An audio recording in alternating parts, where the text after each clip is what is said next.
中国国家地理推荐世界遗产明孝陵，门票70，套票100，不算便宜。明孝陵里面其实有很多景点的，包括明孝陵啊、孙权纪念馆，还有梅花山。我们现在呢还在梅花山的外围，马上进到梅花山。南京梅花山呢是中国4大梅山之一，也素有天下第一梅山的这样一个称呼。梅花最好的时间是在2月份到3月份。梅花呢，它是分早梅和晚梅不同品种的。那么早梅它开的比较早，然后现在呢肯定是已经谢掉了。但是晚梅这个时候可以说也算是正当时。去梅花山它的园区的一路上呢，都能看到很多这样的梅花梅树。这个是一个梅花艺术中心，半路上遇到的，那就进去看一下。这里的梅花其实并不是很浓郁，但是人家说了啊，咱来欣赏艺术，你得看它的这个，对，美感，但逆光没有美感。有的那个，对，顺着光就有点美感了。发现这几株开的确实还不错。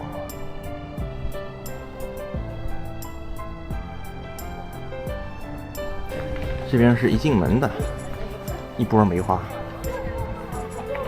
哇，还有小灯呢。你要特别喜欢，还可以抱一盆回家。260吧，不算便宜。而且这个季节，马上你又看不到梅花了，感觉就像是找了一些长得又亮又帅气的梅花，是吧？每年这个时候放在梅花馆门口迎宾。你看，这是已经迎了，估摸着有1个月了吧，都发了啊。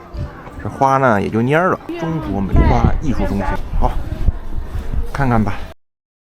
梅花的特色啊，傲然迎春，对吧？最冷的时候开放，开完了就到了春天了。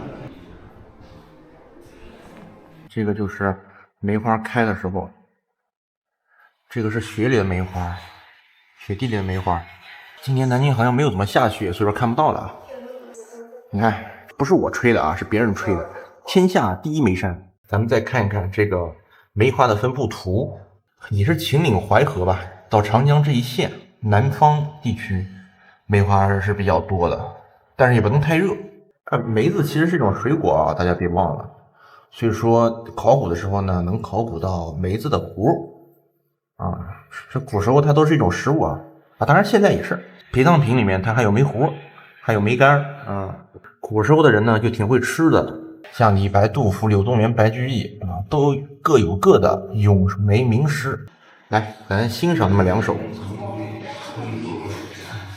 你看这里我们可以发现啊，梅花山它最早呢是不叫梅花山的，是叫孙林岗，或者叫吴王坟，是因为孙权呢和他的夫人葬于此地，也就是这个梅花山的这个山头上，所以说得名的。后来呢是到了1944年才改名为梅花山。这段路我们还没有进入主景区啊，但是你是走着走你会发现，是吧？找到点感觉了吧？是不是挺美的？但是我告诉你，其实不是梅花，好像是兰花吧。你看它这里写了啊，在这里遇见美好，兰花梅花相映成趣啊。人生有的时候呢它不能免俗，对吧？就来这儿看看这些花花草草的，开心一下。这边走过来是一个神道啊，这边是去明孝陵的神道。你看这个俩大象，远处还有，它这条道呢其实很长啊，我走过应该是有好几公里啊。然后那头你往那个方向走呢，就是现在这个方向是去到明孝陵，但是我们待会儿再去看。现在呢要从这个方向这口进去，然后我们去到梅花山。现在呢已经进入了梅花山的景区里面了。刚才这个孙权大帝的墓为什么叫做蒋陵呢？因为这里是中山风景区嘛，中山是以前的话是叫做蒋山的，所以说埋在蒋山的孙权的陵墓咱们就叫它蒋陵。但是至于现在的孙权的墓其实已经找不到了，那边只是一个标记一个大概的位置。好看的树上永远长满了人。你看这梅花里还混着松树呢。这棵长得不错，也挺面糊的。这找一棵还很有潜力的啊，潜力果你看到没？这上面就是花骨朵很多，对吧？一个球一个球的，这其实还没有开，现在是刚刚开的一个状态。仔细看看，这个是冠梅轩，在最适合赏梅的季节，供大家来这里赏梅的。角落里开着漫山遍野的小花，我也不知道是什么品种的呀，就还挺好看的。这个梅王，你看它这个架势啊，估计应该也是年纪比较大，对吧？最老的一棵梅树啊，感觉。接着往明孝陵走啊，这有个鸟巢。小朋友都这样被拖着上来看，我也想小时候有人这样拖着我上来。我小时候可怕爬山了。这个梅花山其实不是很高，但是它既然叫做山，咱肯定是要爬那么一小段才能上来。南京还有一个非常有名的特产啊，就是这个雨花茶。它这个茶叶啊，你看啊，它是和这个梅花啊，还有刚才的那个兰花啊，它是种在一起的。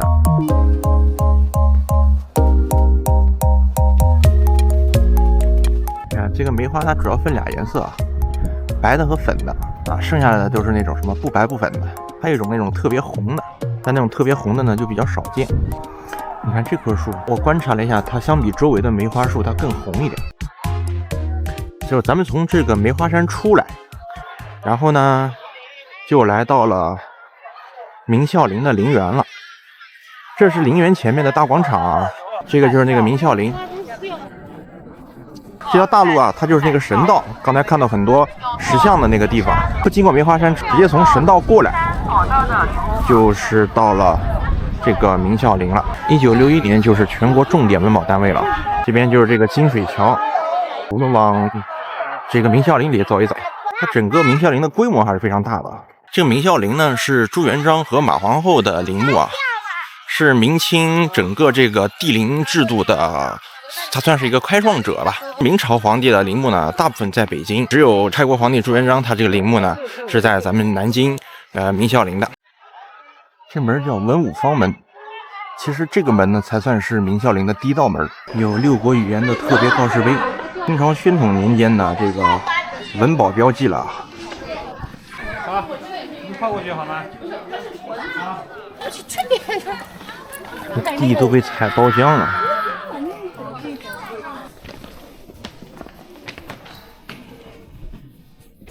智能唐宋，这边也是一样的啊，有6国语言的特别告示碑，说明这个古人呢，他也很有这个文保意识的。那咱们这边绕过来，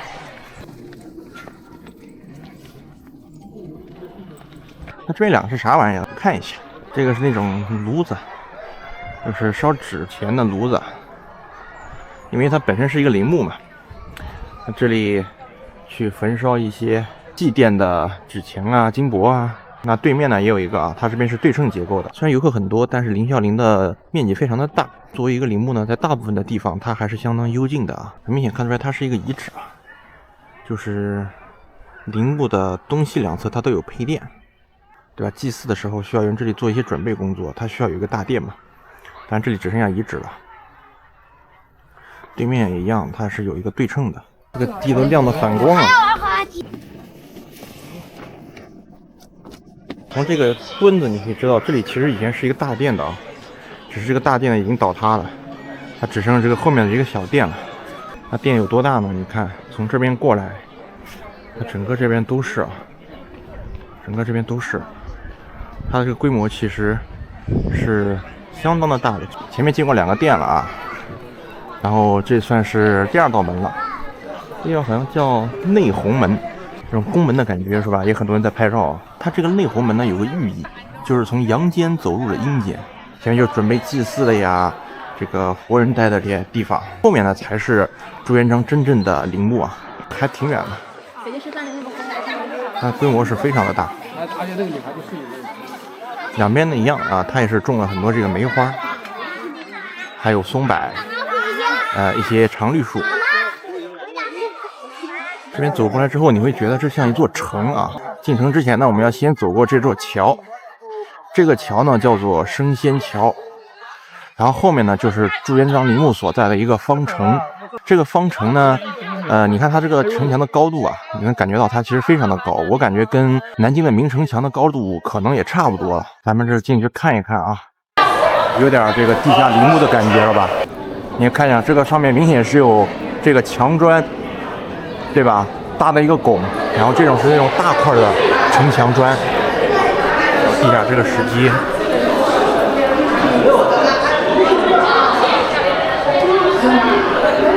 你看跟很多陵墓不一样的啊，很多陵墓呢是走着一个地道下去，对吧？它这个不是，它这个是拱出来在地面上。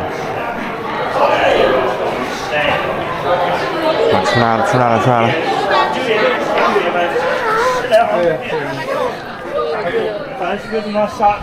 你会发现啊，它这个像是上城墙一样的，对吧？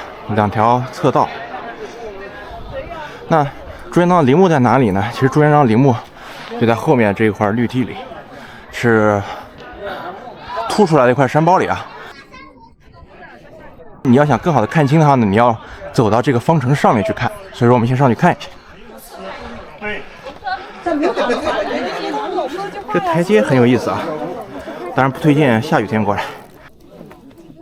我以前下雨天来的时候在这儿滑倒过。出门还得注意安全。哦，太阳太大了。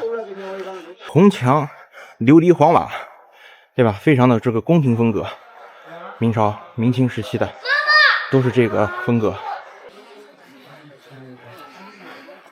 当然是因为树长出来了，你看不太出来。